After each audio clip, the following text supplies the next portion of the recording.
अक़वाम मुत्तहिदा से secretary general Antonio Guterres आज लाहौर में मसरूफ दिन गुजारेंगे। बादशाही मस्जिद और करतारपुर गुरुद्वारे का दौरा भी करेंगे। इस्लामाबाद में सदर ममलिकत आरिफ अलवी और वज़ीर आज़म इमरान खान से अक़वाम मुत्तहिदा के जनरल सेक्रेटरी एंटोनियो गुतरेस की अलग अलग मुलाकातें, मकबूजा कश्मीर समेत खित्ते की सूरत हाल पर तबादला ख्याल किया जाएगा।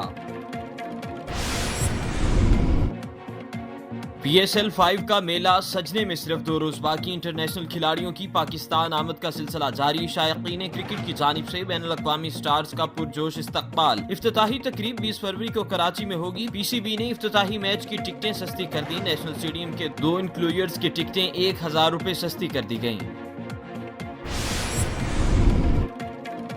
कराची के इलाके केमाड़ी में एक बार फिर पुरस्कार गैस फैल गई। मजीद 3 अफराद दम घुटने से चल बसे। आज भी मजीद 15 से जायद मुतासिरा अफराद अस्पताल लाए गए। 24 घंटों के दौरान हलाकतों की तादाद 8 हो गई। 220 अफराद से जायद मुतासिर। गैस फैलने की गुत्थी सुलझ न सकी। पुलिस और मुतल्लिका इदारे तहकीकात में मसरूफ। वज़ीर आज़म का केमाड़ी वाक़े में कीमती जानों के ज़िया पर इजहार अफसोस। गमज़दा खानदानों से हमदर्दी का इजहार।